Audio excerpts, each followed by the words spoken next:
wa'idhatan liulil nuha wal i'tibar. Asyhadu an la ilaha illallah wahdahu la syarika lah al-malikul jabbar wa asyhadu anna Muhammadan abduhu wa rasuluhu al-mustafa al-mukhtar sallallahu alaihi wa ala alihi al-athhar wa ashabihi al-qadati al-abrar wa tabi'ina lahum bi ihsan ma ta'aqaba al-lailu wan nahar. Amma ba'du, fattaqullaha ayyuhal muslimuna haqqat taqwa wa raqibuhu fis sirri wan najwa fa inna ajsadana 'alan nari la taqwa fatamassaku minal islami bil urwatil wuthqa wa tazawwadu fa inna khairaz zadi taqwa.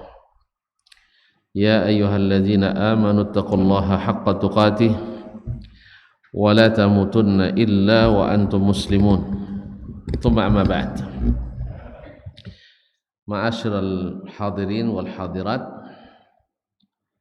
wal musyahidin wal musyahidat, Bapak dan Ibu-ibu, saudara dan saudari yang hadir di Masjid Abdurrahman ibn Auf Abina Pekanbaru,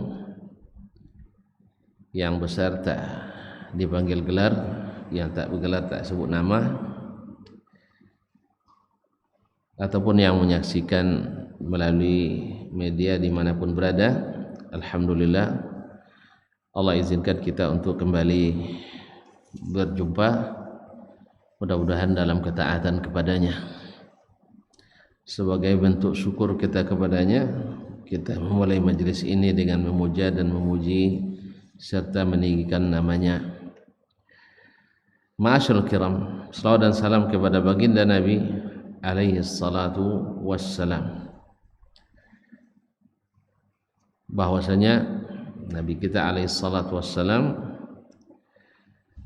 telah diutus oleh Allah Subhanahu wa taala dengan membawa agama ini.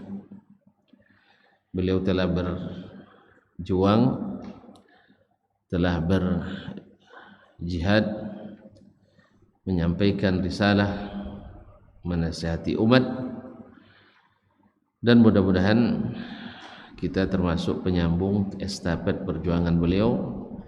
Mudah-mudahan dengan demikian kita dikumpulkan di bawah benderanya, berada di barisannya pada hari kiamat nanti.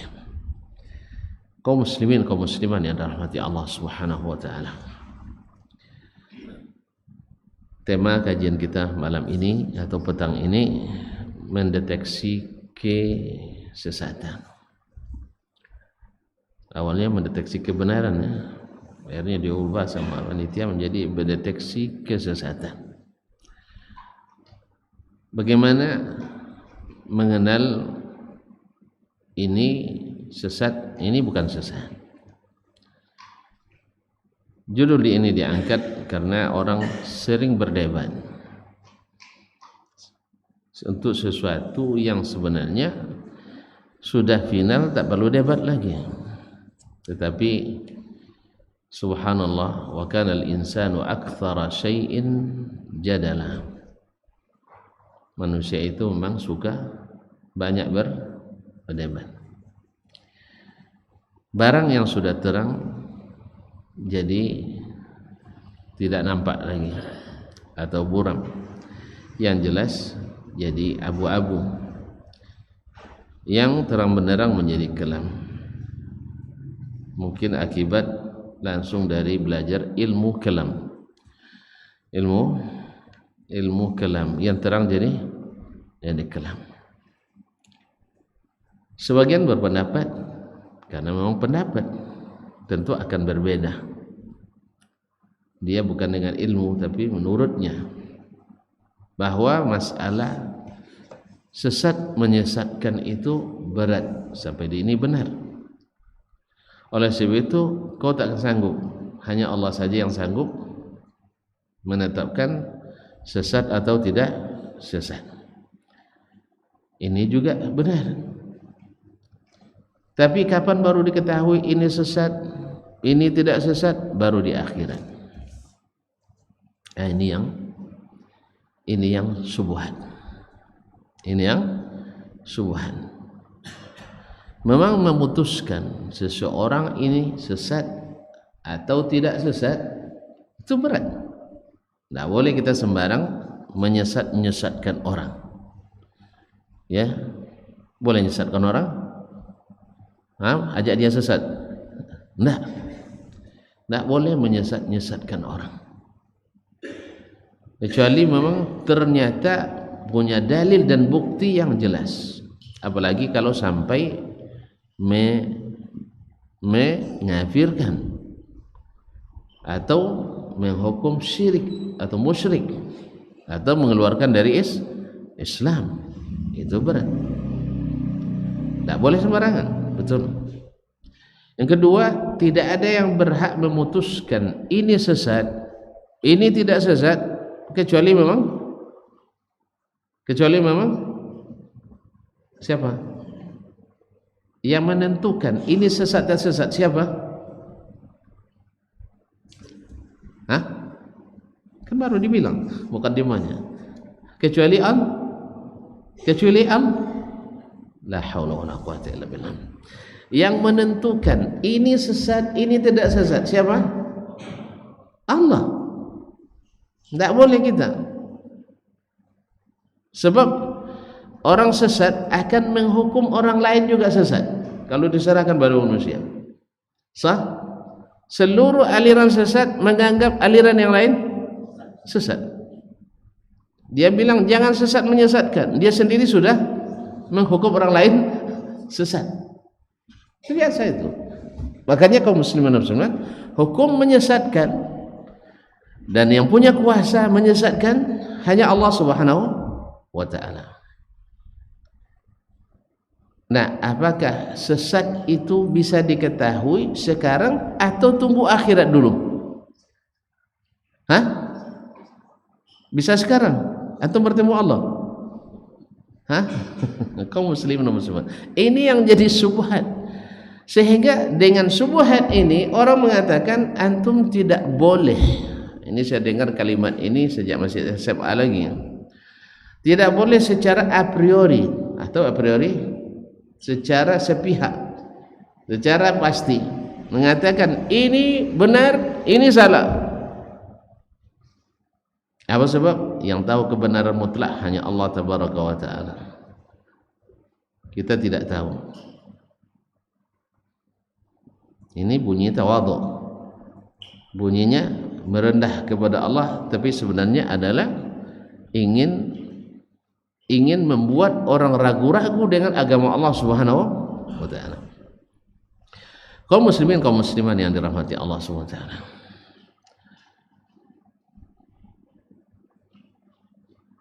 kita di dunia ini atau sebelum kita diturunkan ke dunia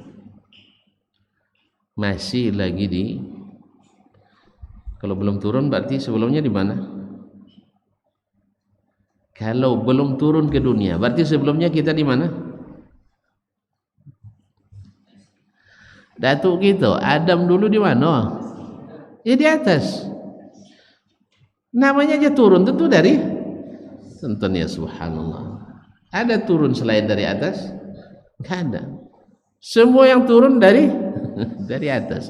Berarti kita aslinya orang atas. Kita aslinya orang atas. Nah,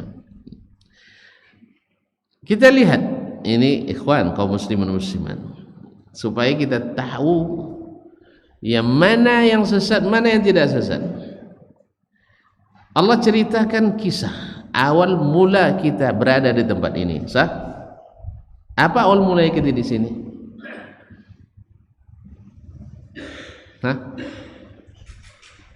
Subhanallah. Kenapa antum sampai di sini? Kan kampungnya tidak di sini. Apa yang bawa antum ke sini? Karena istri. Nikah sama orang sini. Apa yang membuat dulu Adam harus turun ke sini? Sehingga kita pun harus menjadi orang sini. Apa yang membuat dia dulu? Hah? Ikut apa? Karena dosa. Iya, kenapa dia berdosa? Hah? Kenapa dia berdosa? Karena ikut perintah Allah atau ikut pikirannya? Saya ulang lagi. Nabi Adam berdosa, betul? Baik. Sebelumnya siapa yang berdosa? Nabi Iblis. Iblis Nabi. Iblis. Baik. Adam berdosa. Iblis berdosa. Siapa yang pertama berdosa? Iblis. Dia berdosa karena apa? Iya, kenapa dia sombong? Karena ikut perintah Allah atau karena ikut pikirannya? Ikut pikiran dan perasaannya. Sah? Berarti ikut pikiran dan perasaan bikin sesat. Antum tidak berperasaan sih. Semua orang ikut rasa pasti sesat. Kapan rasa itu menyesatkan? Bila tidak sesuai dengan arahan. Sahih? Nah, jadi tidak semua rasa sesat. Ya. Kapan sesatnya? Bila bertentangan dengan perintah Allah Subhanahu wa taala. Allah perintahkan pertama kepada siapa? Malaikat. Wa idh qulna lil malaikati isjudu li Adam fasajadu.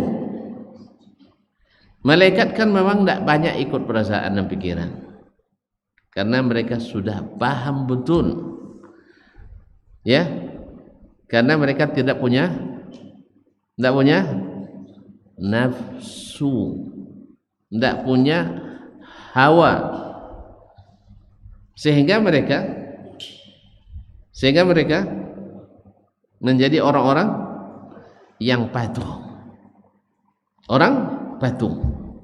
sehingga ketika tentang perintah usjudu li Adam fa idza sawaituhu faqa'u lahu sajidin fasajadal malaikatu kulluhum illa iblis, kecuali iblis tidak sujud ikut perintahkah atau ikut perasaan?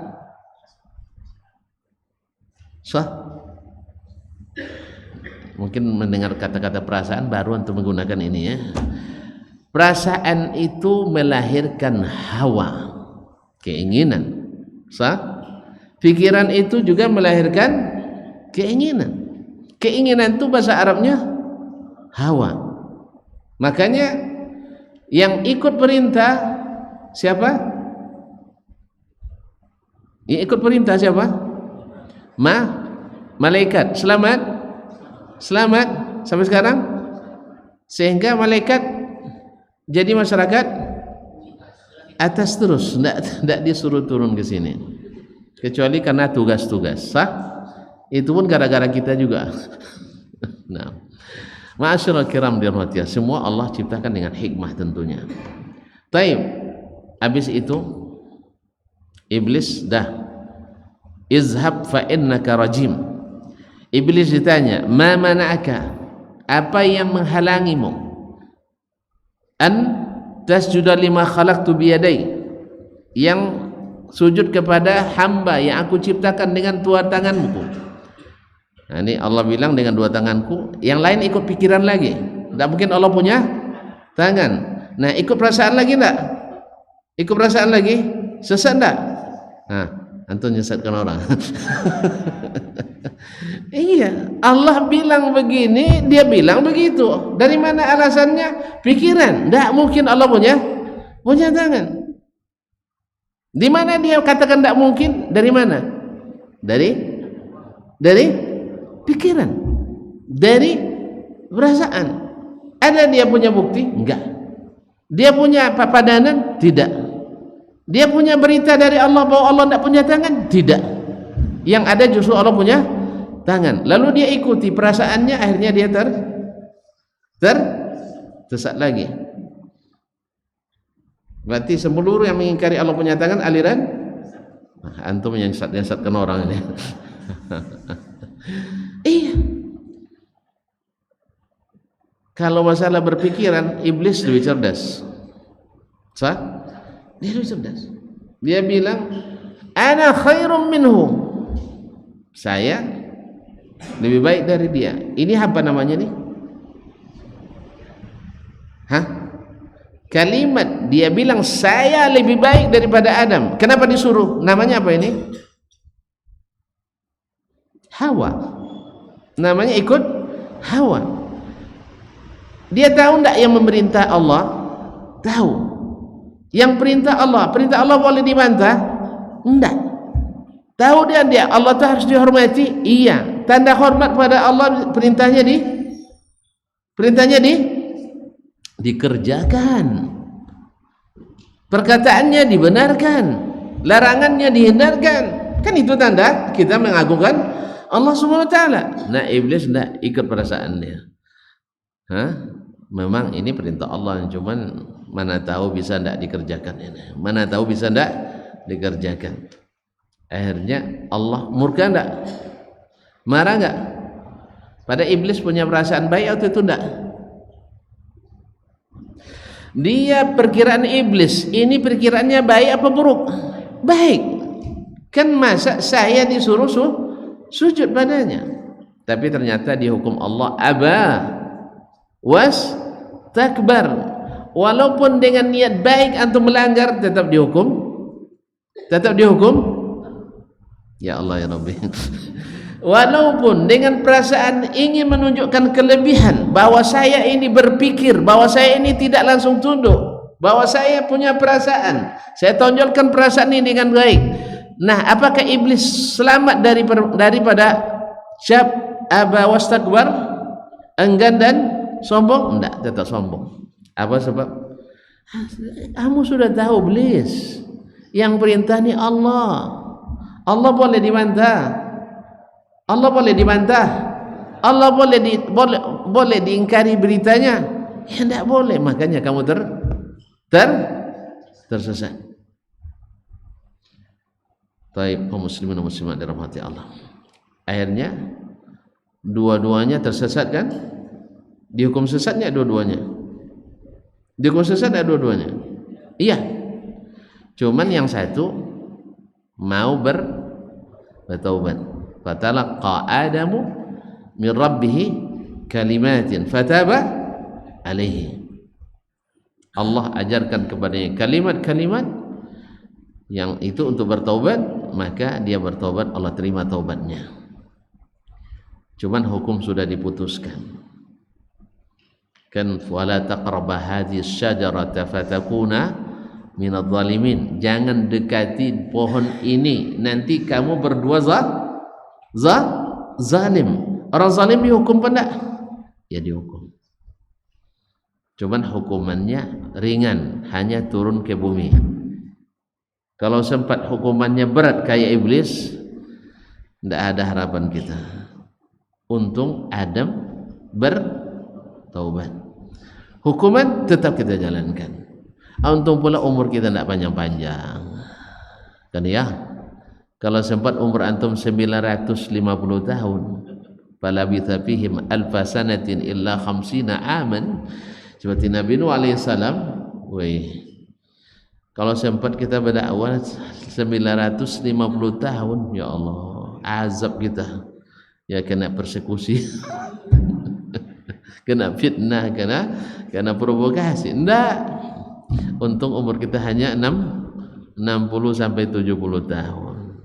Itu pun berdakwah sudah dewasa pula mulai berdakwah. Nah, ya kaum muslimin dan muslimat dirahmati Allah. Jadi sekarang dengan melihat kejadian ini, bisa tidak kita menentukan mana yang sesat, mana yang tidak sesat? Antara Adam dengan iblis, mana yang sesat? Iblis. Jadi keputusannya nanti di akhirat atau sekarang?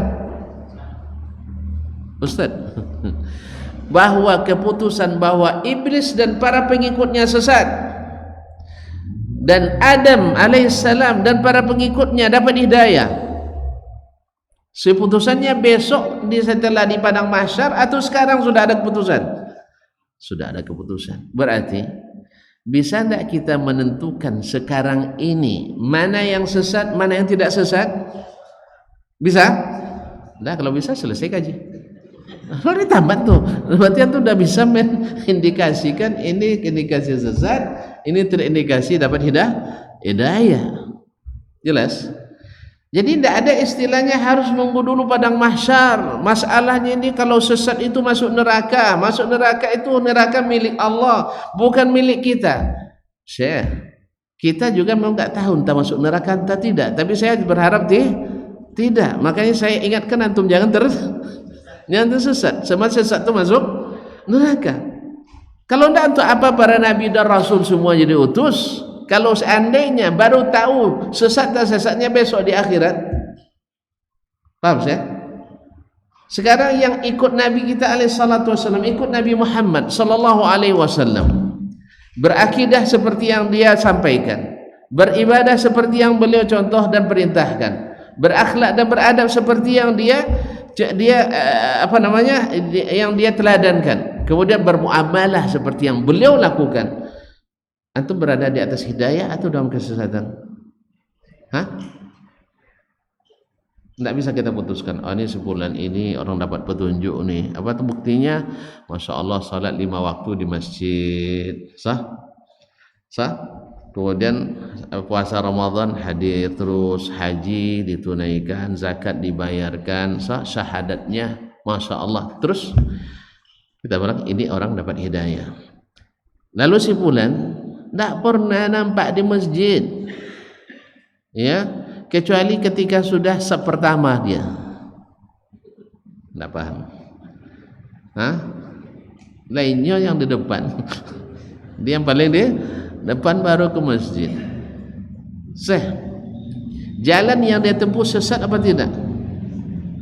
Orang yang tak pernah ke masjid tersesat apa tidak? Tersesat. Terus antum masukkan dia ke neraka? Antum yang masukkan?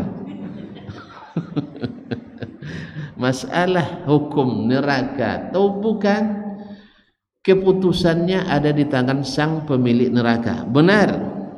Tapi karena kita tak bisa putuskan dia masuk neraka, bukan berarti kita tidak bisa putuskan dia berdosa.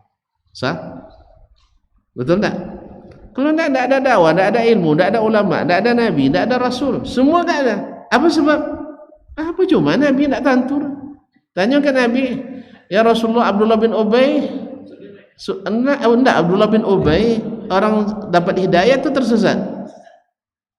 Kata nabi, itu di akhir aja keputusannya itu nanti kita lihat sama-sama gitu. Tidak. Asyiral kiram ya rahmati Allah SWT. Makanya karena sesat itu sudah bisa dideteksi, memang Allah yang mengatakan itu. Allah yang bisa menentukan orang ini sesat, orang ini dapat hidayah. Bukan berarti kalau kita sesatkan seseorang lalu kita jamin masuk neraka. Sebagaimana orang ini dapat hidayah kita jamin masuk surga? Tidak. Itu betul. Sebab apa? Penentuan antara sesat dengan dapat hidayah, dengan penentuan masuk atau tidak surga atau neraka, berbeda waktunya.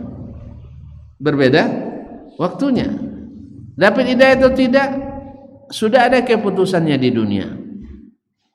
Sedangkan dia masuk neraka atau tidak keputusannya di Di akhirat memang kan ada nanti timbangan,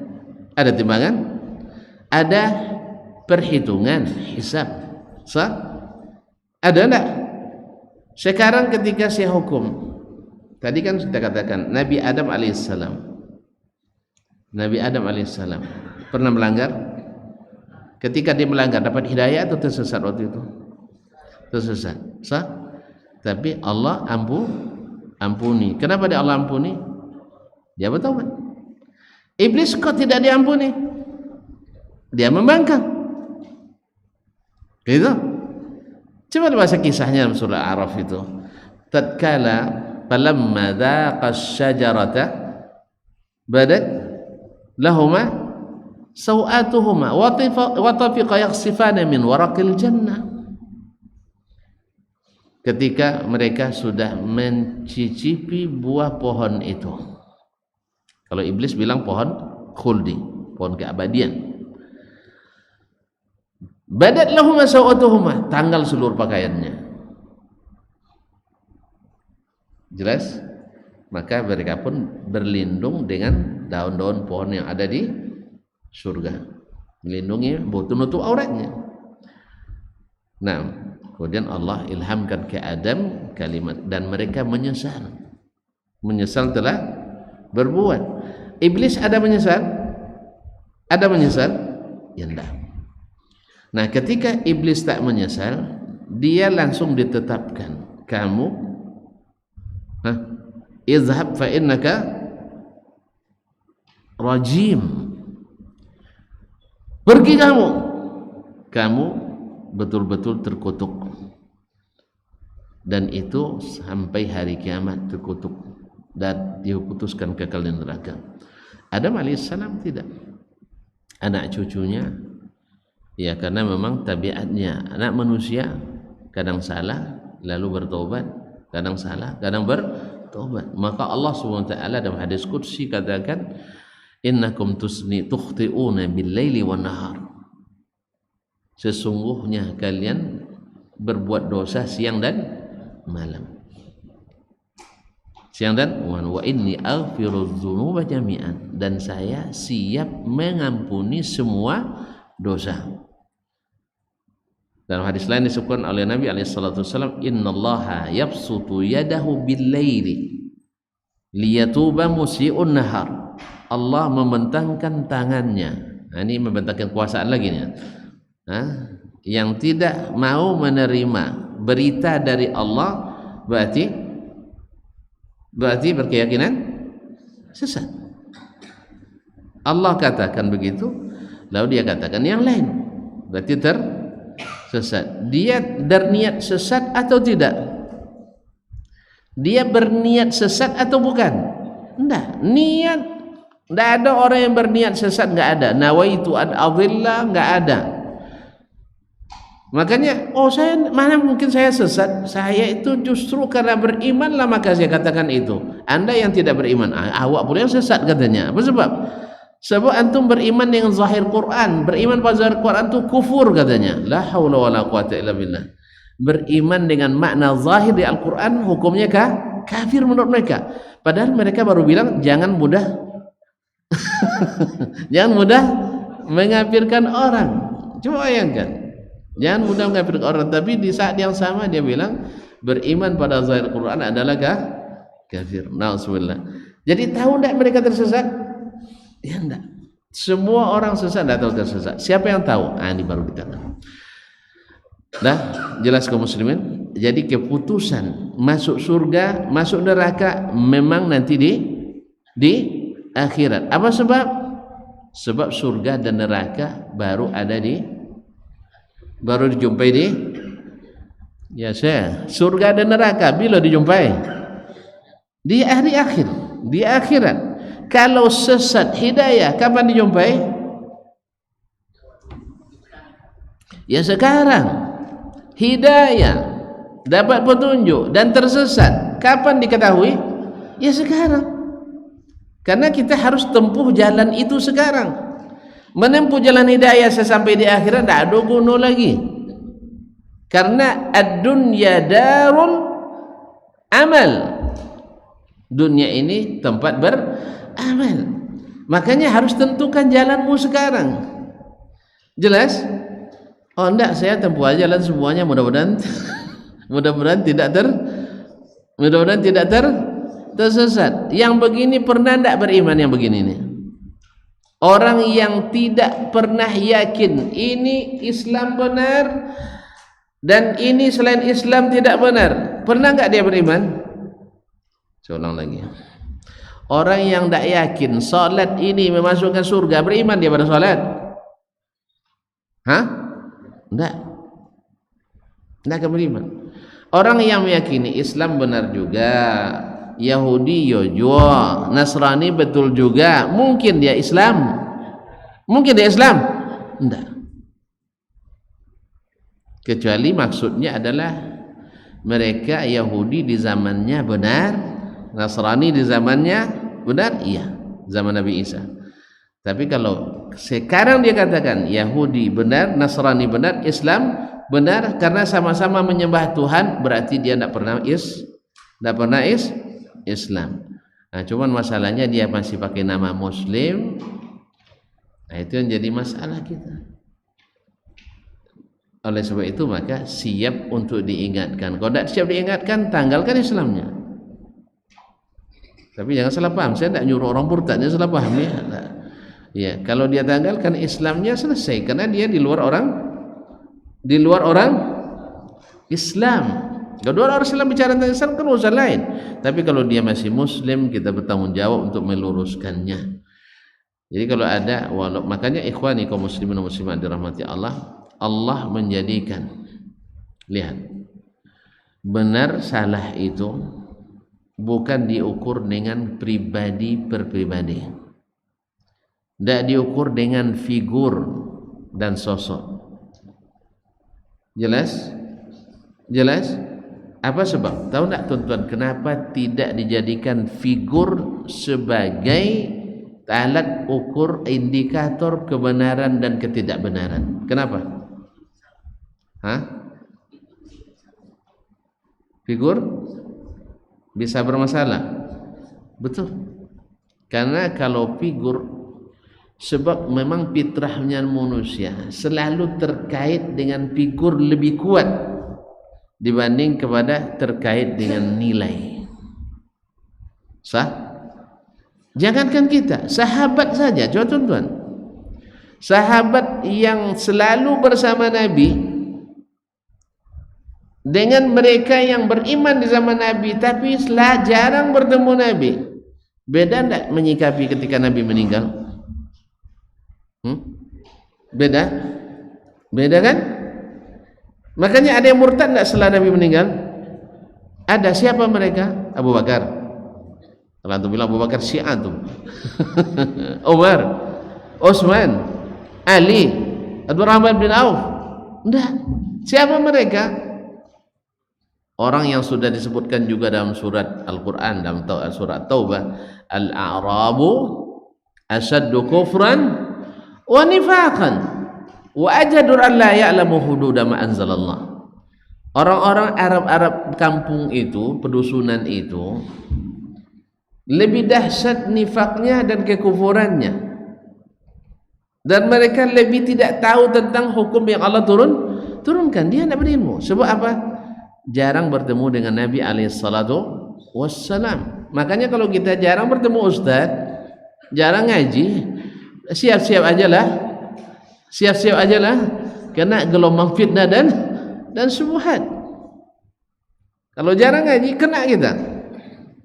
Makanya kalau ngaji tunggu tabligh akbar di lapangan aja sekali itu ngaji, itu memang terombang-ambing oleh syubhat. Nah, ma'asyarul kiram dirahmati Allah Subhanahu wa taala. Maka ketika Nabi wafat, goncang tak sahabat? Goncang tak? Yang dekat saja goncang. Coba bayangkan. Apa sebab? Mereka sangat terpaut dengan pribadi Rasulullah sallallahu alaihi wasallam. Makanya Umar radhiyallahu anhu datang membawa pedang terhunus. Man qala inna Muhammadan qad mat, subhanallah, qata'tu unuqah. Siapa yang katakan Nabi Muhammad telah meninggal, saya penggal lehernya. Umar aja tidak bawa pedang orang takut, apalagi bawa pedang. Setan aja takut sama Umar radhiyallahu anhu. Apa sebab? Sangat terpengaruh dengan pribadi Nabi alaihi salatu wassalam. Cuman kita boleh terkait dengan pribadi Nabi. Apa sebab? Apa sebab? Hah? Karena Nabi maksum. Nabi itu maksum. Fawalladzi nafsu Muhammadin biyadihi ma yakhruju min hadza illa haqq. Demi zat yang jiwa Muhammad ada di tangannya, tidak keluar dari sini kecuali hak. Jadi Nabi dalam keadaan marah, dalam keadaan senang, dalam keadaan susah, dalam keadaan apa, tidak keluar dari lisannya kecuali hak. Itu Allah yang jamin. Jelas? Akhirnya, nah andainya itu kita kaitkan dengan kepribadian seseorang, maka kebenaran itu akan bertukar-tukar dari zaman ke zaman. Hidayah itu akan berganti-ganti dari waktu ke waktu. Di zaman Ustadz Dasman, ustadznya begini hidayah itu. Di zaman Ustadz Fulan, begini pula hidayah itu. Datang pula Ustadz Fulan, itu yang hidayah pula. Makanya kebenaran tidak boleh dikaitkan dengan pribadi kecuali hanya Rasulullah sallallahu alaihi wasallam. Jadi ada ketika baru setelah diingatkan oleh Abu Bakar radhiyallahu taala anhu, Abu Bakar masya Allah membaca firman innaka mayyitun wa innahum lamayyitun, kamu pasti mati hai Muhammad, dan mereka pun akan mati. Maka Abu Bakar ingatkan, man kana ya'budu Muhammadan fa inna Muhammadan qad man kana ya'budu Allah fa inna Allah hayyun la yamut. Man kana ya'budu Muhammadan fa inna Muhammadan qad mat. Siapa yang beribadah kepada Nabi Muhammad, ingat Nabi Muhammad sudah mati, maka enggak boleh beribadah kepadanya. Wa man kana ya'budu Allah, siapa yang beribadah kepada Allah, fa inna Allah hayyun la yamut. Allah hidup dan tak akan pernah mati. Wallahi kata Umar, ka'anni awwalu marratin asma'u hadzal ayah. Seolah-olah baru pertama kali saya mendengarkan ayat itu. Biasa orang ketika dalam kesedihan yang berlebihan, ketika tiba-tiba musibah yang tak diharapkan datang, iya, orang-orang anak-anak bisa beruban dibuatnya kan? Anak-anak bisa beruban dibuatnya. Bagaimana keterkaitan mereka dengan Nabi alaihissalatu wassalam. Nah, orang-orang yang jauh dari Nabi, mereka mengira bahwasanya zakat itu hanya dibayar kepada pribadi Nabi sallallahu alaihi wasallam. Maka setelah Nabi meninggal, mereka bilang enggak, kami hanya bayar pada Rasulullah, Rasulullah sudah mati, maka kami tidak akan membayar lagi. Ini pekerjaan besar bagi Abu Bakar radhiyallahu taala memerangi para murtadin. Apa sebab mereka? Mereka tidak terkait dengan Nabi begitu besar seperti terkaitnya para sahabat. Oleh sebab itu Nabi pesankan, Allah pesankan bahwasanya kebenaran itu tidak diukur dengan personil, tidak diukur dengan tokoh, tidak diukur dengan figur, tidak dengan individu, tidak diukur dengan mayoritas. Makanya Al-Quran menyebut rata-rata mayoritas dengan sebutan yang tidak positif. Apa contohnya? Walan tajid aktsarahum syakirin. Kalian tak akan dapatkan kebanyakan mereka bersyukur. Wama aktsarun nasi walau harasta bimu'minin. Sebagian besar orang tak akan beriman bagaimanapun kau bersungguh-sungguh berdakwah. Ini kepada Nabi alaihissalatu wassalam. Wa ma yu'minu aktsaruhum billahi illa wa musyrikun. Tidaklah beriman kebanyakan mereka kepada Allah kecuali dalam keadaan berbuat syirik. Ini orang-orang jahiliyah dulu. Mereka percaya sama Allah, iya, tetapi berbuat syirik. Kalau ditanya man khalaqas samawati wal ard, la yaqulunna Allah. Kalau ditanya siapa yang cipta langit dan bumi, mereka jawab Allah. Tetapi mereka menyekutukan Allah Subhanahu wa taala dalam beribadah kepadanya. Keyakinan betul hanya Allah yang mencipta, Allah menghidupkan, Allah mematikan. tapi ketika beribadah mengambil perantara selain Allah tabaraka wa ta'ala. Kemudian walakin aktsaran nasi la ya'lamun, sebagian besar mereka manusia tidak berilmu, dan seterusnya. Jadi masalah hidayah itu, masalah dhalalah itu memang harus diketahui sekarang. Kalau ada orang yang nak mengaburkan ini bukan karena dia berilmu, tapi justru karena kejahilannya terhadap ilmu. Ma'asyiral kiram dirahmati Allah. Untuk itulah kenapa kita membahas masalah mendeteksi kesesatan. Sudah azan, kita belum masuk ke tema, masuk ke pembahasan. Baru muter-muter. Ya tuan-tuan lambat sih masalahnya, itu masalahnya. Saya aja berinteraktif, tuan-tuan lambat interaktifnya, itu masalah. Kalau akhirnya terbahasa panjang-panjang saya. Kalau angguk-angguk aja dari awal, iya Ustaz, hengge dan sebenarnya tidak panjang saya jelaskan. Berarti dua paham. Tapi setiap ditanya menung begini, akhirnya si kira tidak paham, terbahasa panjang sarah. Salah sendiri. Hah? Gimana, kita tutup atau sambung lagi lepas azan? Tidak lapar tuan-tuan? Tidak, ya lah. Ya kita sambung lepas azan insyaallah. Tadi kita sudah tahu bahwasanya penentuan ini hidayah, ini kesesatan kapan diperlukan? Sekarang atau di akhirat? Ya sekarang. Sebab ini yang menentukan hasil kita nanti di akhirat. Masuk surga atau masuk neraka. Adapun yang mengatakan berarti kalau antum hukum sesat, antum sudah penjarakan orang itu, antum tidak bisa membedakan antara keputusan hukum dengan eksekusi hukum. Tahu tidak tuan-tuan bedanya antara eksekusi hukum dengan keputusan hukum? Alhamdulillah tuan-tuan tidak pernah bersinggungan dengan hukum. Syukurlah itu, syukur.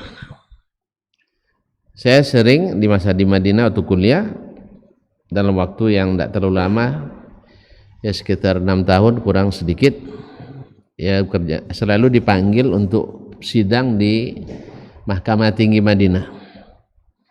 Dan sebelum sidang di mahkamah sering dipanggil untuk interogasi, penyidikan, penyelidikan, investigasi di kejaksaan tingginya. Jadi keluar masuk penjara ada sering. Cuman bukan berkasus hukum, ngurus kasus hukum orang. Nah, jadi sebuah kasus diputuskan. Ada salah satu kasusnya pembunuh berdarah dingin. Pembunuh berdarah dingin. Gimana tahu bentuknya enggak? Kayak apa yang berdarah dingin tuh? Nah, enggak ada menyesal sedikit pun dan sadis. Setelah sidang secara maraton, maka diputuskan bahwa dihukum qisas. Berarti terbukti dengan hak berdasarkan saksi, pengakuan, alat bukti dan barang bukti bahwa dia melakukan pembunuhan dengan berencana. Kalau berencana sengaja pun enggak? Sengaja. Maka hukumnya qisas. Ini namanya apa? Sampai tahap ini namanya apa? Subhanallah.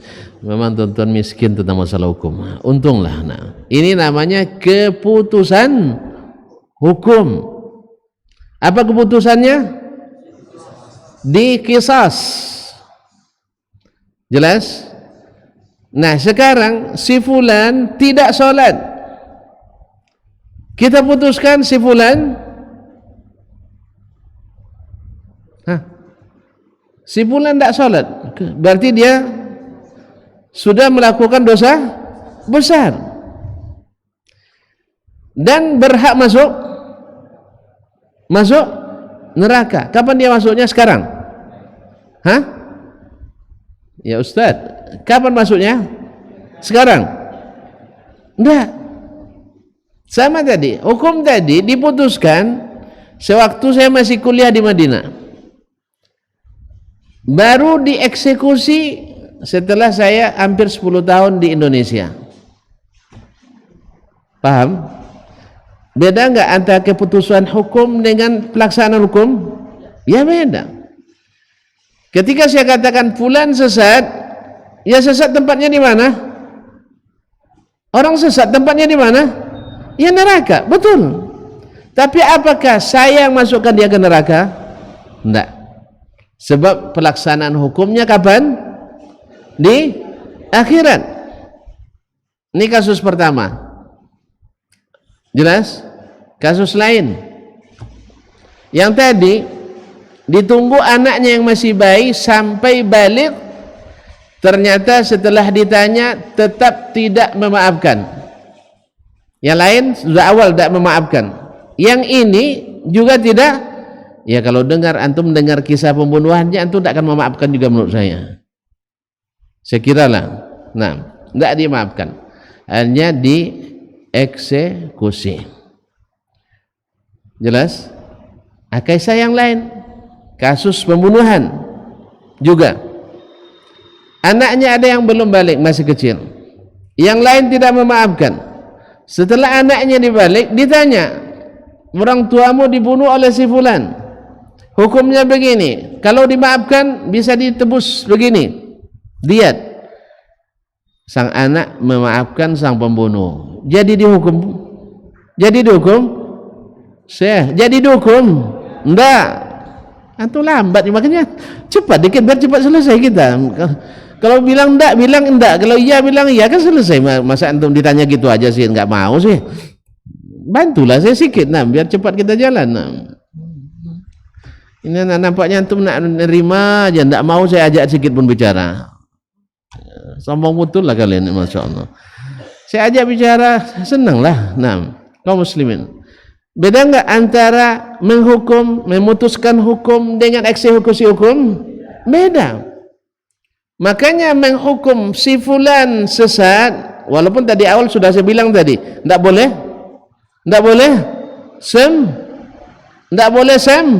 sembarangan. Kalau perlu kita selamat dari menghukum orang. Jelas? Pada tanya nanti misalnya si fulan ridha sesat enggak Ustaz? Jangan tanya saya, tanya yang lain aja. Tanya si Farhan. Nah, saya enggak mau jawab. Nah. Tapi kalau dia buat sesuatu perbuatan yang menyesatkan, saya boleh tanya saya, Ustaz, ridha salat subuh 3 rakaat sejak 2 pekan ini, sesat enggak Ustaz? Tunggu dulu, saya tanya ridha, kenapa? Lupa Ustaz, lupa enggak sesat? Tuan-tuan yang tidak mengingatkan tersesat. Jadi kalau kan kita tanya dulu, sudah 2 pekan, padahal dia 2 pekan itu jadi imam subuh 2 kali pula cuma, masa dihukum sesat langsung? Jelas? Makanya saya bilang tak boleh sembarangan. Saya tanya dulu, ridha, kamu salat subuh sudah 3 rakaat, 3 rakaat sekarang. Berapa kali kamu lakukan? 2 kali Ustaz. Subuh Jumat kemarin karena mikir ini belum siap, khatib belum jumpa untuk khatib nanti. Jadi dia mikir-mikir orang. Jadi teringat buat salat 3 rakaat. Kapan lagi? Jumat juga. Khatibnya sakit misalnya. Terpikir. Ini hanya 2 kali. Masa antum bilang sesat dia? Sah? Maka dipastikan dulu. Jelas? Nah, ternyata memang Ustaz, pokoknya menurut perasaan saya 2 saja bagus, apalagi 3. Kan dia mengikut perasaan sekarang, ikut ke inginan. Pasalnya dosa kita banyak Ustaz. Dia pakai ilmu Abu Nawas. Tahu ilmu Abu Nawas? Ya, pas sholat jenazah rukuk dan sujud dia. Jadi pestanya semua orang, saya tahu jenazah ini banyak dosanya, jarang sujud dan rukuk, masih bantu dia, dapat aja jawabannya. Nah, sesat enggak? Sesat. Saya hukum sesat. Tapi apakah ridha sesat? Itu tanya Bang Farhan. Bukan saya yang memutuskan. Saya tidak suka yang seperti itu. Jelas? Cuman apakah ridha dengan amalannya itu otomatis masuk neraka? Atau masuk neraka? Belum, kan belum ditimbang, kan belum dihisab. Mana tahu nanti menjelang dia wafat, dia taubat nasuha. Makanya orang yang tidak paham masalah hukum, walaupun ahli hukum, inilah akibatnya. Katanya ahli fikih, tapi tidak paham. Macam mana nak paham fikih? Kitab fikih tak satu pun tamat. Belajar fikih, belajar pakai makalah-makalah. Yang makalah tu copy paste. Kemudian ambil masalah-masalah yang ada nyeleneh di dalamnya. Akhirnya jadi profesor fikih. Yang seperti ini makanya tidak berilmu. Mohon maaf ya. Ilmu dia berwawasan. Kalau suruh bicara, insya Allah dari pagi sampai petang sanggup dia bicara fikih. Tapi kosong, nol besar. Awaknya yang belajar fikih sungguh-sungguh dari pondok sampai ke Madinah, itu pun masih banyak masalah yang belum berani kita memutuskannya sendiri, kecuali melalui para ulama. Ini enggak. Saya sebagai pakar fikih, apa yang pakar? Kalau pakar fikih tahu dia mana yang sesat, mana yang tidak sesat. Kalau tidak tahu mana yang sesat, mana yang tidak, berarti bukan pakar. Mufakir mungkin, pemikir fikih. Nah, itu kalau pemikir semua orang bisa kok. Semua orang bisa jadi pemikir. Tapi kalau jadi ulama fikih enggak. Kapan antum beradu lutut dengan ulama? Kapan antum tamatkan kitab fikih sampai selesai? Bukan fikih wadih semua tamat kita. Ya, bukan tuntunan salat lengkap, bukan. Nah, ya, tapi fikih yang memang duduk dengan ulama, kita pelajari kawaid mereka, usul mereka, bahasa Arab kita lancar dan seterusnya, hafiz Quran kalau bisa, dan juga banyak hafal hadis hukum. Ya, nah, baru setelah itu baru kita katakan sebagai ahli fikih. Tapi kalau masih makalah tuh belajar fikih, tidak usah bicara fikih dulu. Nanti jadi pengacau fikih. Kalau tidak bisa membedakan solat orang yang sesat dengan solat orang yang tidak sesat, berarti antum salatnya mungkin juga sesat. Mungkin. Nah, jadi itu kaum muslimin muslimat. Jadi menurut saya tidak secara fikih tidak ada sesatnya. Orang sudah jelas solatnya beda dengan kaum muslimin, lalu tidak ada sesatnya. Yang jelas perkataannya bahwasanya Al-Quran bukan kalamullah tapi perkataan Nabi Muhammad SAW, masih dicari tafsirnya, seolah-olah tafsirnya mutasyabihat juga, termasuk ayat mutasyabihat ditakwilkan lagi. Nasallallahu alaihi. Jadi kaum muslimin dan muslimat, dengan alasan karena kalau kita sesatkan masukkan orang ke neraka. Masuk neraka bukan urusan kita. Betul, masukkan orang ke neraka bukan urusan kita, tetapi mengetahui orang sesat adalah wajib bagi kita. Mengetahui orang dapat hidayah wajib bagi kita, supaya kita tidak mengikutinya atau membiarkan orang lain mengikutinya. Sebab selama kita masih berilmu tentang itu dan kita tahu, lalu kita tidak jelaskan, kita termasuk setan bisu. Nasallallahu alaihi wasallam. Kaum muslimin, dah tahu bedanya? Ketika kita menghukum ini sesat, ini tidak sesat, bukan otomatis orang itu masuk neraka. Makanya menghukum pribadi masuk surga, masuk neraka, tidak boleh, kecuali ada dalil. Kalau Nabi yang bilang, ya sami'na wa saddaqna. Kalau Nabi yang bilang, tidak ada bicara lagi. Tapi kalau Dasman yang bilang, jangan percaya. Saya bilang jangan percaya. Oh, syekh kami itu langsung masuk surga tuh, jangan percaya. Jelas? Tapi kalau saya katakan secara umum, siapa yang menjaga solatnya berjamaah, terus mengikuti sunnah Nabi sallallahu alaihi wasallam, ikhlas, insyaallah pasti masuk surga. Ya gitu. Tapi lo tanya ridho pasti masuk surga enggak? Saya enggak tahu. Saya saja enggak tahu saya kapan masuk atau tidak. Tapi doakan doakan saya masuk. Nah, awak bicara ini supaya masuklah, tiba-tiba tidak pula masuk, nauzubillah. Doakan mudah-mudahan kita semuanya husnul khatimah. Nah, di mana dasarnya kita bahwa al-huda wad-dhalal itu harus ketahui sekarang, karena memang sekaranglah jalan itu harus kita tempuh. Allah turunkan ayat-ayat kitab-kitabnya, kemudian diutus para rasulnya untuk menjelaskan ini jalan benar, ini jalan menyesatkan. Dalam surat pertama dalam Al-Quran, surah apa surah pertama? Al-Fatihah. Di sini Allah sudah jelaskan mana jalan hidayah, mana jalan tersesat. Jelas sesat. Ihdinas siratal mustaqim. Hadhi sirati mustaqiman fattabi'u. Kata Nabi, kata Allah menyuruh kepada Nabi mengatakan ini jalanku lurus, ikuti. Wala tattabi'us subul. Jangan ikuti jalan-jalan yang lain. Apa sebab? Fatafarraqa bikum an sabilillah atau sabilih. Maka kalian akan bercerai-berai dari jalan Allah. Kalau sudah banyak jalannya akan bercerai-berai. Makanya ikuti jalan Nabi alaihissalam. Kemudian jalan yang seperti apa? Ala basiratin. Qul hadi sabili. Ad'u ilallahi ala basirah. Saya berseru di atas jalan ini kepada Allah ala basirah, atas dasar ilmu. Kapan ilmu itu ada? Balik lagi pelajaran sirah kita kemarin. Nabi kapan baru dia berilmu? Saya ulang kembali itu pasal dia ulang nampak kajian. Tidak bisa selesai cepat nampaknya ni karena saya lambat. Nabi SAW kapan beliau bisa berdakwah?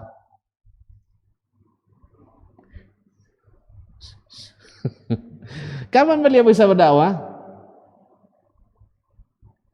Atau dengan pertanyaan lain, kapan Nabi tahu agama Islam?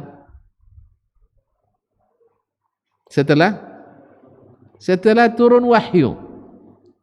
Setelah turun wahyu, betul. Turun wahyu umur berapa? 40. Berarti sebelumnya Nabi tahu enggak tentang Islam? Enggak. Nabi cerdas atau bukan sebelum 40? Cerdas. Berpikir enggak beliau? Berpikir. Orang hebat, orang hebat. Tapi sudah berilmu? Belum. Maka cerdas tidak otomatis membuat orang berilmu. Kita sekarang ini selalu dikagum pada orang-orang, selalu mengagumi orang-orang cerdas. Kita lupa bahwa ada yang lebih kita kagumi. Siapa? Para ulama. Sebab orang berilmu itu pasti cerdas. Orang cerdas? Orang cerdas? Belum tentu berilmu. Itulah itu yang kalian lihat, kita lihat di TV-TV itu. Gelar Masya Allah 1 meter panjangnya. Ya kan? Profesor, doktor, insinyur itu dan sebagainya. Di ujung lagi banyak DPL, macam-macam gelar sekarang. Ya. Tetapi bicara tentang agama seperti anak MDA bicara. Tahu MDA? Nah, lain yang ditanyakan, lain yang dijawab. Nah, tidak berdalil. Dalilnya apa? Banyak orang yang buat. Jadi ketika bicara tentang masalah sab laki-laki dan perempuan berdekatan, banyak orang buat di Masjidil Haram katanya. Banyak orang yang buat, dalilnya orang yang buat. Maka ketika ditanya oleh Syekh kita, mana dalilnya? Kalau perbuatan orang tidak boleh dijadikan dalil. Makanya yang seperti ini tahu tidak sesat dengan tidak sesat? Tidak akan tahu, dia sendiri tersesat. Makanya orang tersesat tidak akan pernah tahu orang lain yang sesat. Makanya semboyannya tidak boleh menyesatkan, tidak boleh menyalahkan. Apa sebab? Dia enggak sadar dia sesat. Siapa yang berani menunjukkan ini sesat yang bukan? Karena dia tahu ada hidayah. Ada hidayah. Makanya ihdinas siratal mustaqim siratal ladzina an'amta alaihim. Siapa allazi an'amta alaihim? Ada surah An-Nisa ayat 56 ya. Wa may yuti'illaha war rasul fa ulaika ma'alladzina an'ama Allahu 'alaihim minan nabiyyin was-siddiqin wasyuhada'i was-salihin. Ini yang dapat hidayah itu. Siratal mustaqim, yang hidayah itu adalah jalannya para nabi, para siddiqin, para syuhada, orang-orang saleh.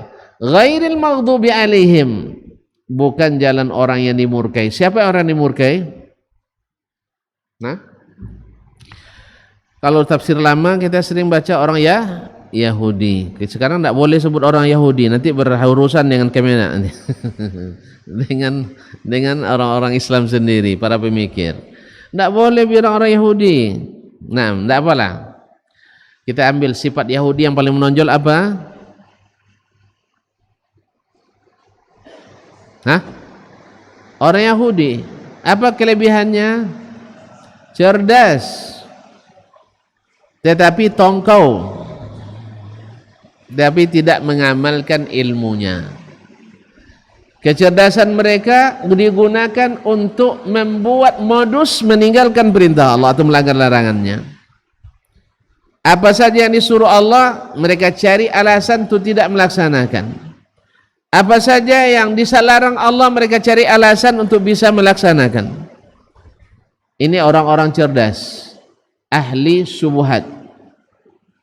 Dalilnya ada, tetapi tidak pada tempatnya. Contoh konkret Al-Quran yang ceritakan, La ilaha illallah Muhammad Allahumma sayyiban nafi'ah.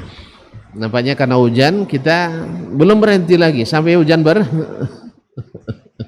berhenti. Kaum muslimin dan muslimat dirahmati Allah. Allah ceritakan, watlu alaihim was'alhum 'anil qaryati allati kanat hadiratal bahri. Bacakan, tanyakan kepada mereka tentang kaum yang tinggal di tepi pantai. Ista'tihim hitanuhum yawma sabtihim sur'an wa yawma la yasbituna la ta'tihim.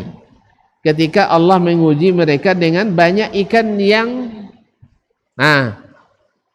yang bermain di hari Sabtu di tepi-tepi pantai. Wa yawma la yasbituna la ta'tihim, selain hari Sabtu enggak datang. Maka Allah larang mereka mencari ikan hari Sabtu. Ujian duniawinya, ujian syahwatnya diuji ini. Kadang-kadang syahwat bisa berkawan dengan subuhat. Nah, itu masalah, syahwat berkawan dengan subuhat. Apa yang mereka lakukan? Mereka kuat ilmunya, iya. Cuman masalahnya syahwatnya tinggi. Sehingga ilmu tadi ditinggalkan. Apa yang mereka lakukan?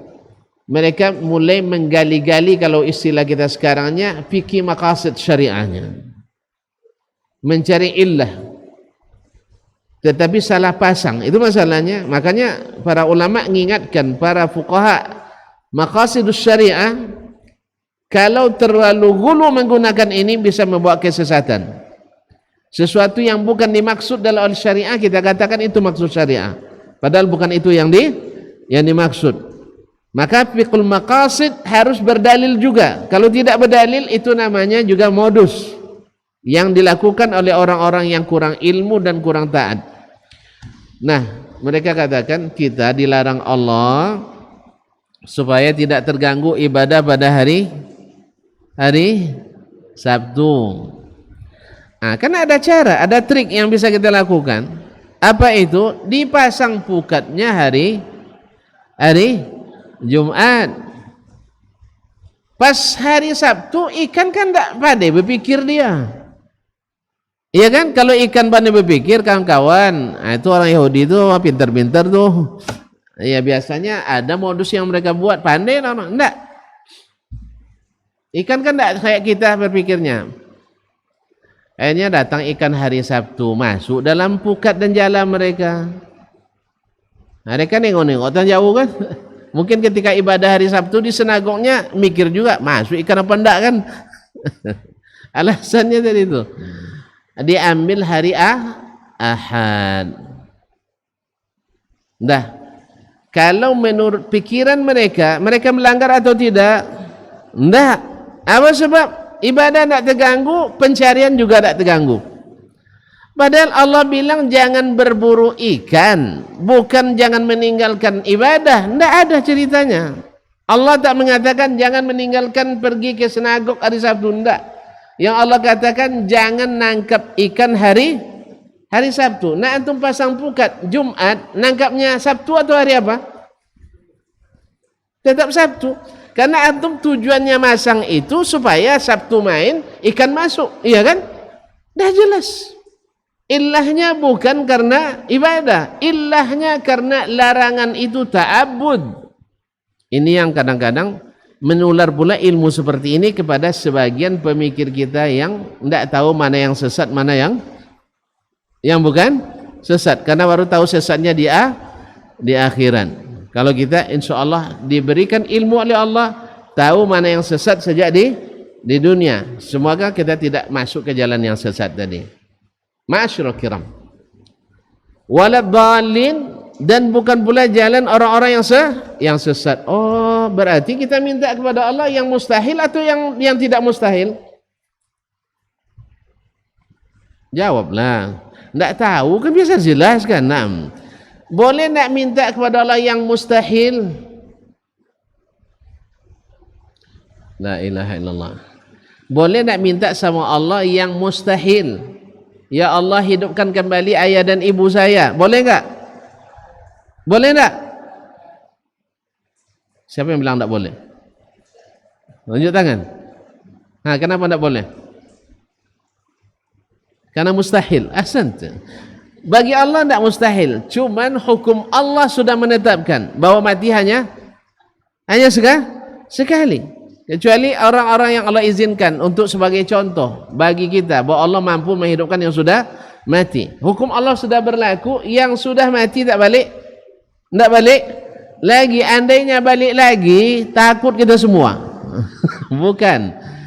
Iya, kalau sudah balik lagi, orang yang diazab di kubur tiba-tiba datang dia, hati-hati doh.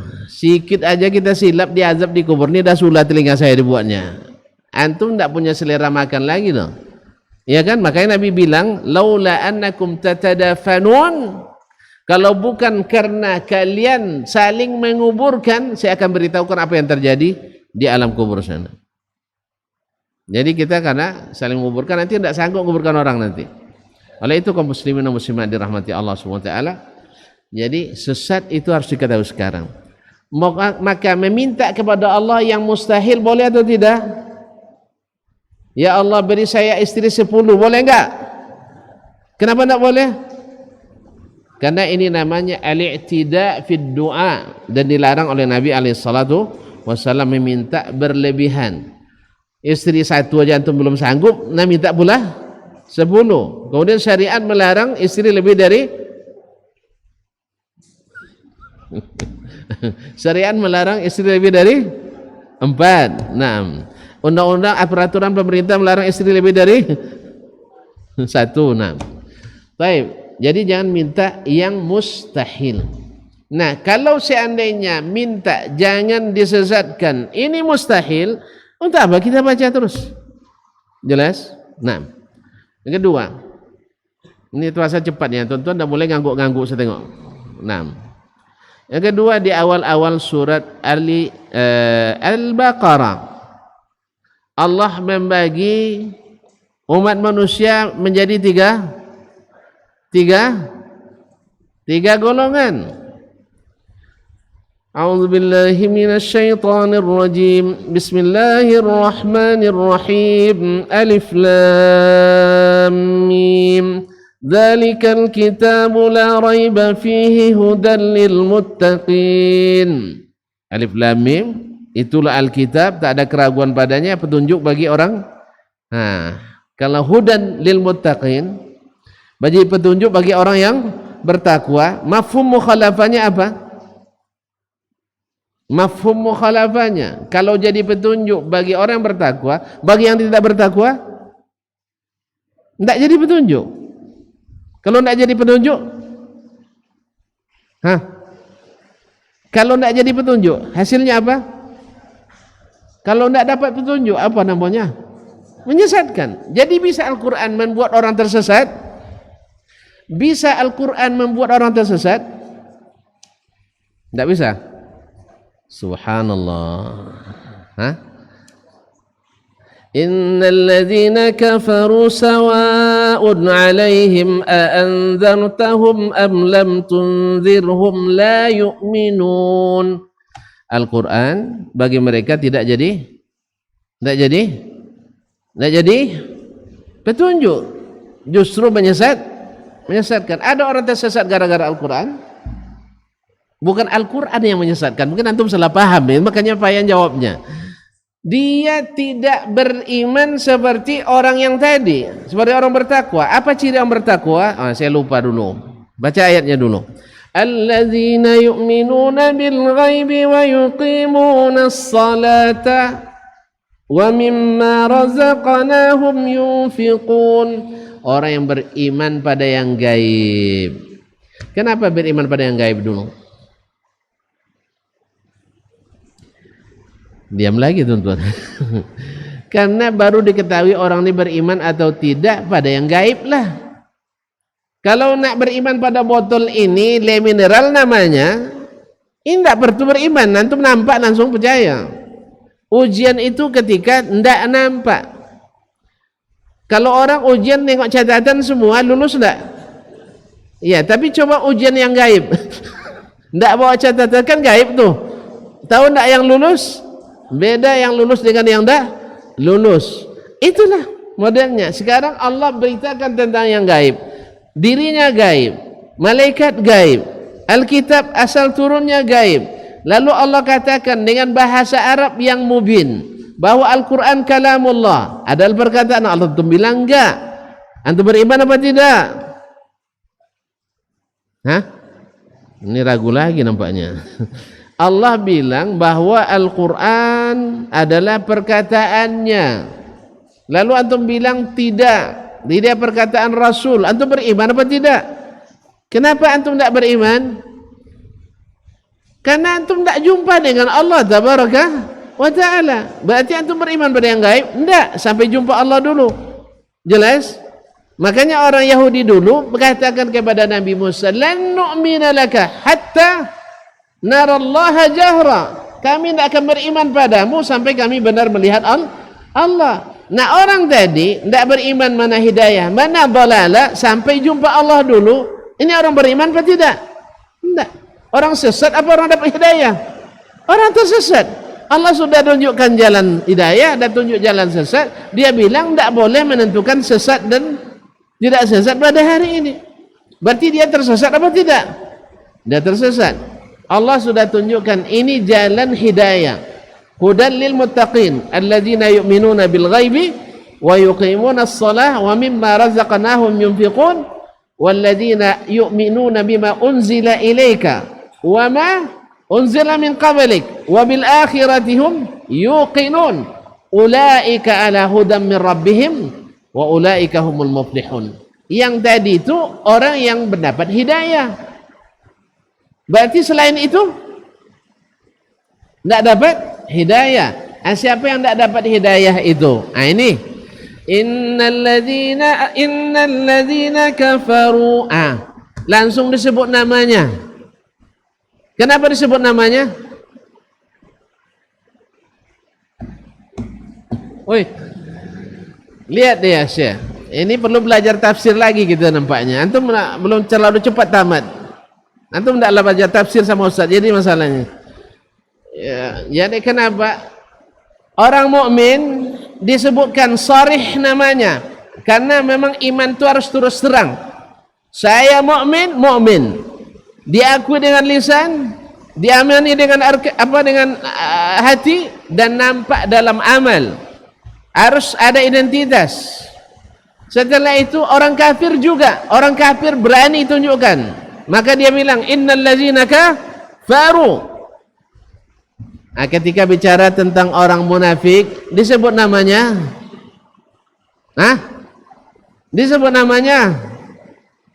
Coba baca ayatnya. Wa minan nasi man yaqulu amanna billahi wa bil yaumil akhir wa ma hum bimu'minin. Sah?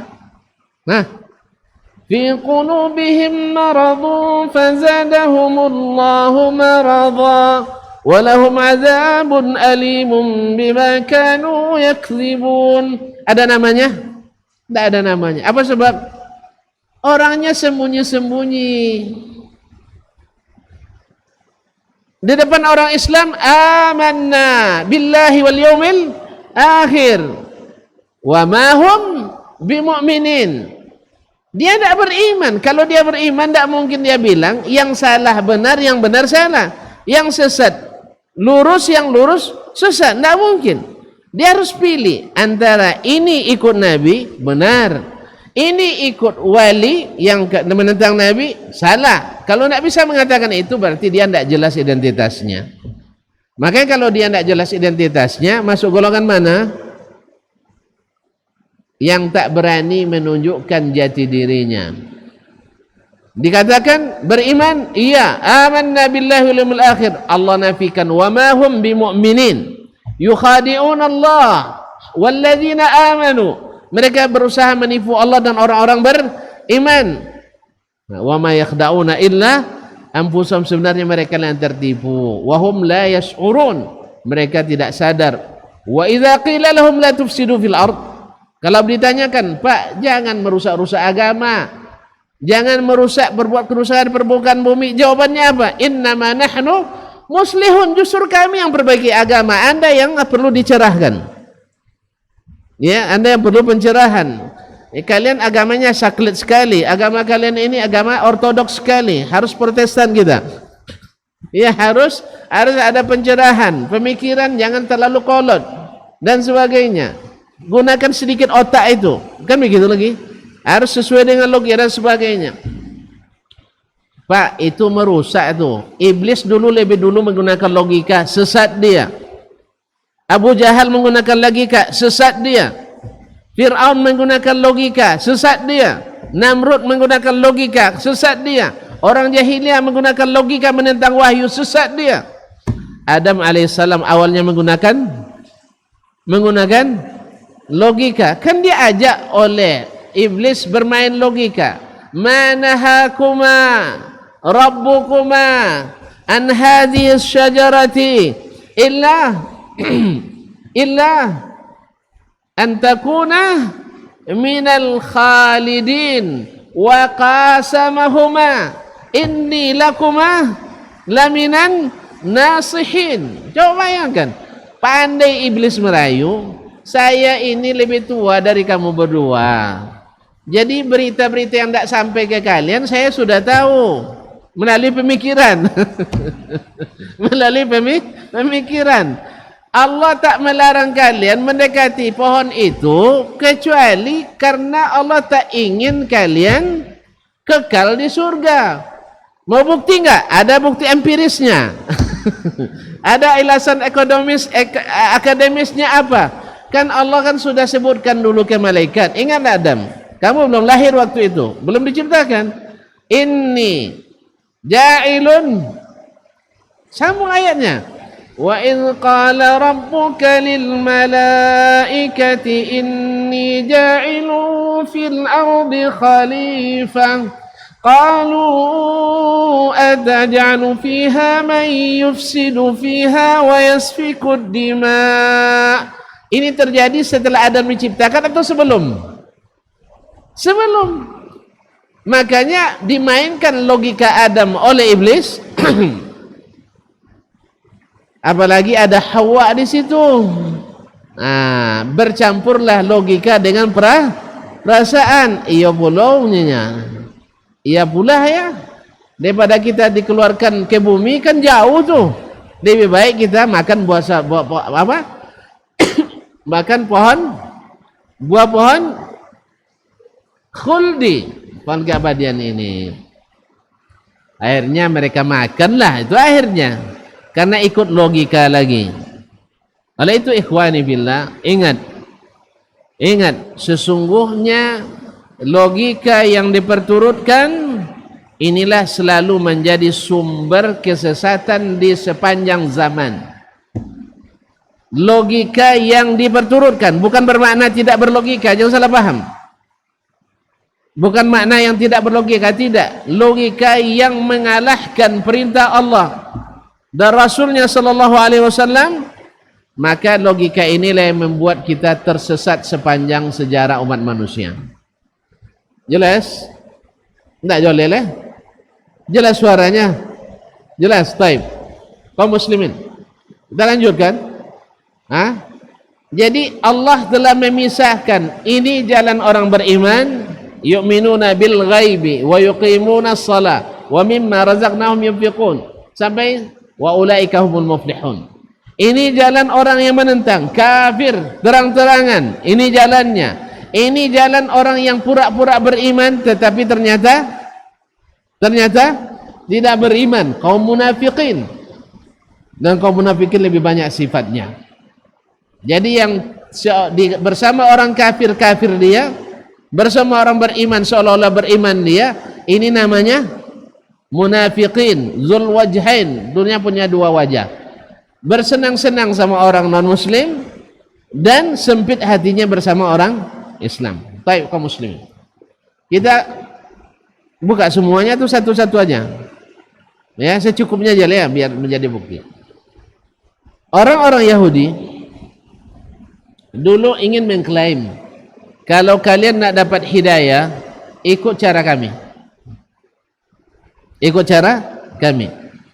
Berarti orang Yahudi dan Nasrani, dalam pikiran dan perasaan mereka sesat atau tidak? Siapa yang tersesat? Antum, kita ini. Kita ini adalah domba-domba yang tersesat. Tidak apa-apa, itu urusan mereka nak mengatakan kita domba. Kan tidak masalah kan? Kecuali dia khutbah di sini dalam masjid, wahai domba-domba yang tersesat. Ayolah, kita gundulin dia kalau di sini. Tapi kalau di gereja silakan, sebagaimana kita juga di sini ada kebebasan kita untuk menyampaikan apa yang kita yakini. Betul? Jelas? Nah, antum tersesat menurut mereka atau tidak? Taib. Terus antum tidak berani bilang mereka sesat. Makanya ada orang bela-belain Syiah, orang akademisi juga, dia bilang, masa kita sesatkan orang Syiah, kan orang Islam juga itu. Kalau kita katakan orang ini, karena dia tidak tahu mana yang harus diyakini. Orang tidak tahu mana yang harus diyakini, perlu diikuti. Dia tidak yakin. Syiah yang mengatakan selain mereka adalah sesat, kan menurut mereka selain mereka sesat. Terus antum betulkan dia, berarti antum sesat apa tidak? Sesat kecuali antum Syiah. Kecuali antum Syiah. Makanya kadang-kadang orang kalau memperturutkan akalnya seperti orang kehilangan akal. Jadi orang yang tidak berakal. Oleh sebab itu, akal gunakan mengikuti koridor yang telah ditentukan. Maka orang-orang Yahudi dan Nasrani mengatakan seperti Allah ceritakan, wa qalu kunu hudan aw nasara tahtadu. Mereka berkata, kalian supaya dapat petunjuk jadilah Yahudi atau Nasrani. Mafhumnya, kalau antum tak masuk agama Yahudi, tak masuk agama Nasrani, antum tersesat, maka antum kami panggil domba-domba yang tersesat. Nikmatilah panggilan itu. Nah, domba-domba yang tersesat. Jelas? Jadi mereka berusaha membawa hidayah untuk kita. Sebab dalam keyakinan mereka kita orang-orang yang tersesat. Nah, gimana Ustaz? Ikut kita?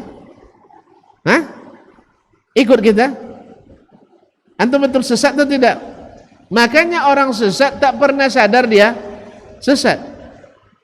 Cari di dunia, Pak, Bapak tersesat Pak, katanya. Saya sudah nawaitu dari awal tersesat. Tidak ada.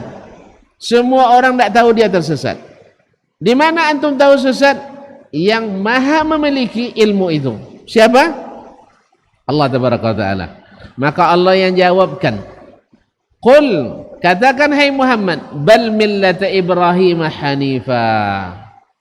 Yang benar, kalau kalian nak ikut hidayah, ikut agama Ibrahim.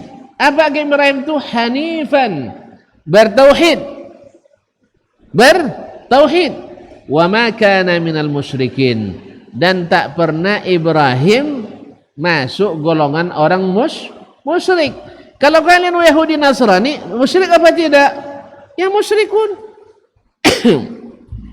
Yahudi bilang Uzair anak Allah, musyrik. Nasrani bilang Isa anak Allah, Maryam istri Allah, musyrik. Ibrahim seperti itu? Ya enggak. Maka Allah yang bilang قولوا آمنا بالله وما أنزل إلينا وما أنزل إلى إبراهيم وإسماعيل وإسحاق ويعقوب والأسباط وما أوتي موسى وعيسى وما أوتي النبيون من ربهم لا نفرق بين أحد منهم ونحن له مسلمون. Jadi kami beriman pada semuanya. Yang turun kepada Ibrahim, yang diberikan kepada Ismail, yang diberi kepada Ishak, berikan pada Yakub, yang turun kepada Musa, Nabi Isa dan para nabi yang lain, semua kami beriman. Tidak kami beda-bedakan. Dalam prinsip iman semuanya adalah pada utusan Allah. Tidak ada syirik kami terhadap mereka. Dan ma'asyiral kiram dirahmati Allah, kami semuanya adalah orang Islam. Jadi agama sesungguhnya di sisi Allah adalah Islam. Baik. Nah, Allah tekankan lagi, fa in amanu bimithli ma amantum bihi faqad ihtadaw. Andainya mereka beriman seperti kalian wahai sahabat. Tentu kan yang hidup Nabi itu, masa Nabi sahabat kan?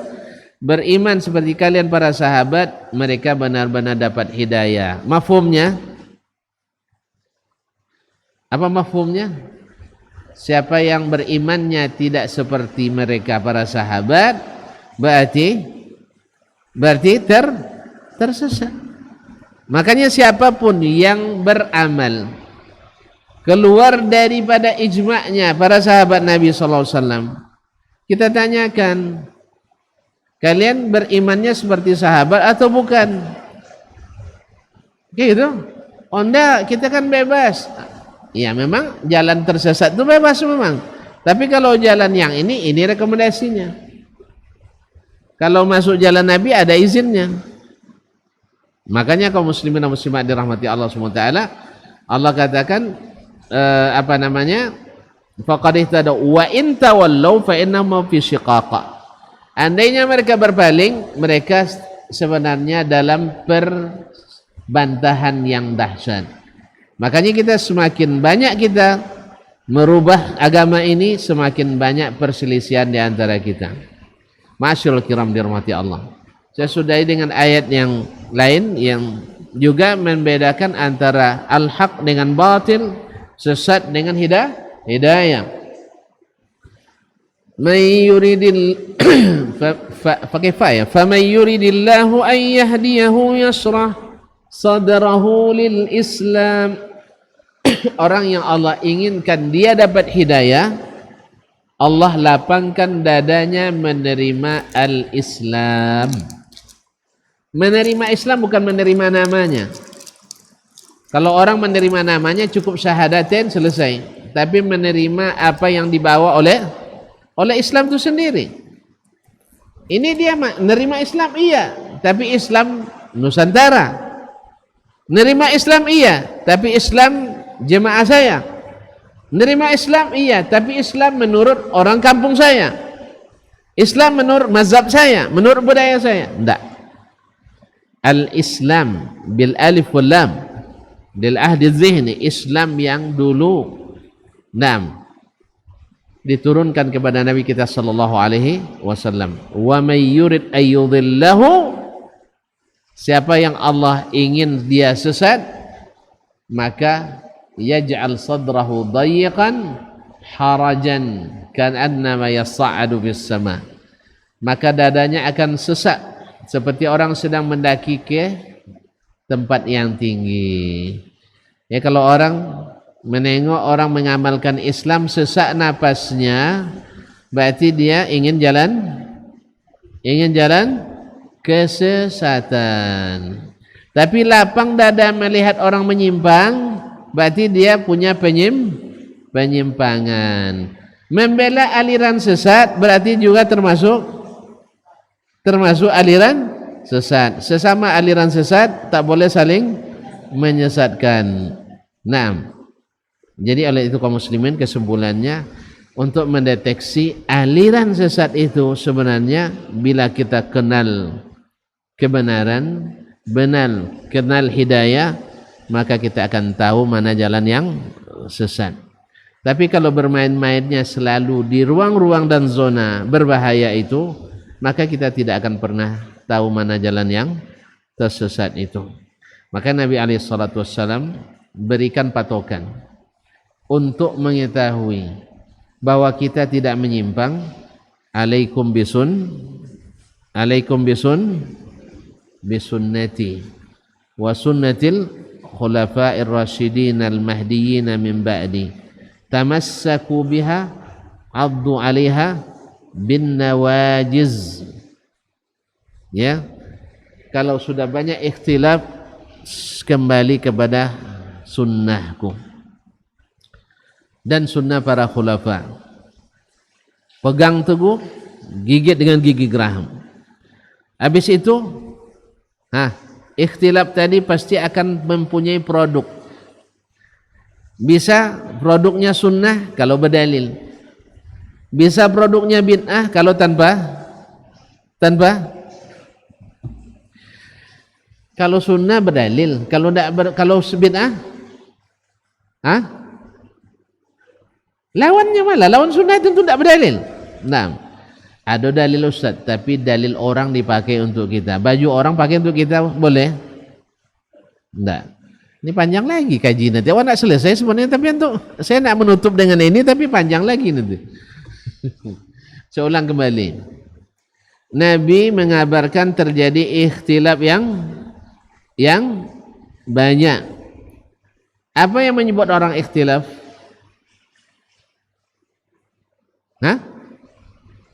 Karena banyak pendapat. Ketika banyak silang pendapat, maka kembali ke mana? Ke sunnah Nabi sallallahu alaihi wasallam. Sunnah Nabi itu ada berapa? Ulang kaji lagi, ada 3. Sunnah perkataannya, sunnah perbuatannya, sunnah persetujuannya atau takrirnya. Ada di salah satu ketiganya berarti sunnah. Kalau tidak berarti bukan sunnah. Jelas? Taib. Kembali ke sunnahnya dan sunnah para khulafa ar-rasyidin.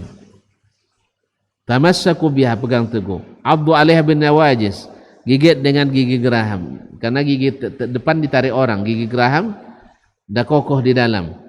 Kemudian wa iyyakum wa muhdatsatil umur.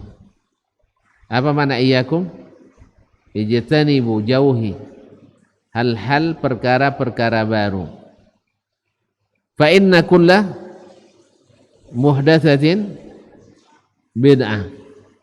Sebab yang diada-adakan itu semuanya bid'ah. Wa kulla bid'atin dhalalah wa kulla dhalalatin finnar. Berarti bisa tidak membedakan dhalalah dengan huda? Bisa. Ikut sunnah dapat hidayah. Kalau ikut bid'ah dapat saya ulang lagi. Kalau ikut sunnah dapat hidayah. Kalau ikut bid'ah dapat dhalalah. Dapat dhalalah. Ustaz, tidak semua bid'ah itu dhalalah. Itu ikut apa itu? Ikut dalil atau ikut perasaan? Ikut pemikiran. Ikut pikiran dan perasaan. Kita disuruh ikut pikiran dan perasaan atau mengikuti dalil? Ikuti dalil. Oh, semua berdalil Ustaz. Memang sebuah subuhat pasti ada dalilnya. Semua syubhat mesti ada dalilnya. Kalau enggak syubhat namanya. Semua syubhat mesti ada dalilnya. Cuman di dalam dalil itu terdapat dalil untuk atau hujjah untuk membatalkan syubhat tersebut. Mau dijelaskan sekarang? Enggak usah. Nanti panjang lagi cerita kita. Jadi intinya bahwa kesesatan itu sangat jelas bagi orang yang tahu kebenaran, yang tahu petunjuk. Nah, petunjuk itu di mana didapat? Di dalam Al-Qur'an dan Sunnah Nabi sallallahu alaihi wasallam. Bagaimana kita bisa berpegang teguh pada Al-Qur'an dan Sunnah? Tundukkan rasa dan pikiran kita pada keduanya. Jangan tundukkan keduanya pada rasa dan pikiran kita. Karena ilmu pikiran kira-kira dan rasa-rasa itulah yang selalu membuat umat tersesat di sepanjang masa. Ilmu pikiran dan rasa-rasa itulah yang membuat umat tersesat sepanjang masa. Mudah-mudahan Allah jauhkan kita dari hal tersebut dan sehingga kita tempatkan semua pada tempatnya. Karena para ulama menyebut bahwa akal itu adalah seperti bejana, tempat menampung ilmu yang datang dari wahyu. Bila bejananya bersih, maka airnya, ilmunya akan bersih. Tetapi kalau bejananya banyak berisi, kotoran-kotoran pemikiran timur dan barat, utara dan selatan, maka wahyu itu tidak akan bersih keluarnya, mesti terkontaminasi. Oleh sebab itu, maka bersihkan akal kita, pikiran kita, perasaan kita dari segala ketergantungan dengan syubhat-syubhat yang ada. Dengan demikian maka iman kita akan bercahaya terang benderang di bawah naungan Al-Quran dan Sunnah Nabi Sallallahu Alaihi Wasallam. Karena disinilah kita menentukan jalan mana yang harus diikuti. Karena di akhirat tinggal menikmati atau siap tersakiti oleh amalan kita di dunia ini. Wabillahi taufik wal hidayah. Wallahu ta'ala alam wa sallallahu ala nabiyina Muhammad wasallam. Sekiranya tidak ada pertanyaan, menjelaskan? Ya, waktu udah panjang lah, jelas lah. Baik, kita tutup. Subhanakallah bihamdik, asyhadu an la ilaha illa anta astaghfiruka wa atubu ilaik. Wassalamualaikum warahmatullahi wabarakatuh.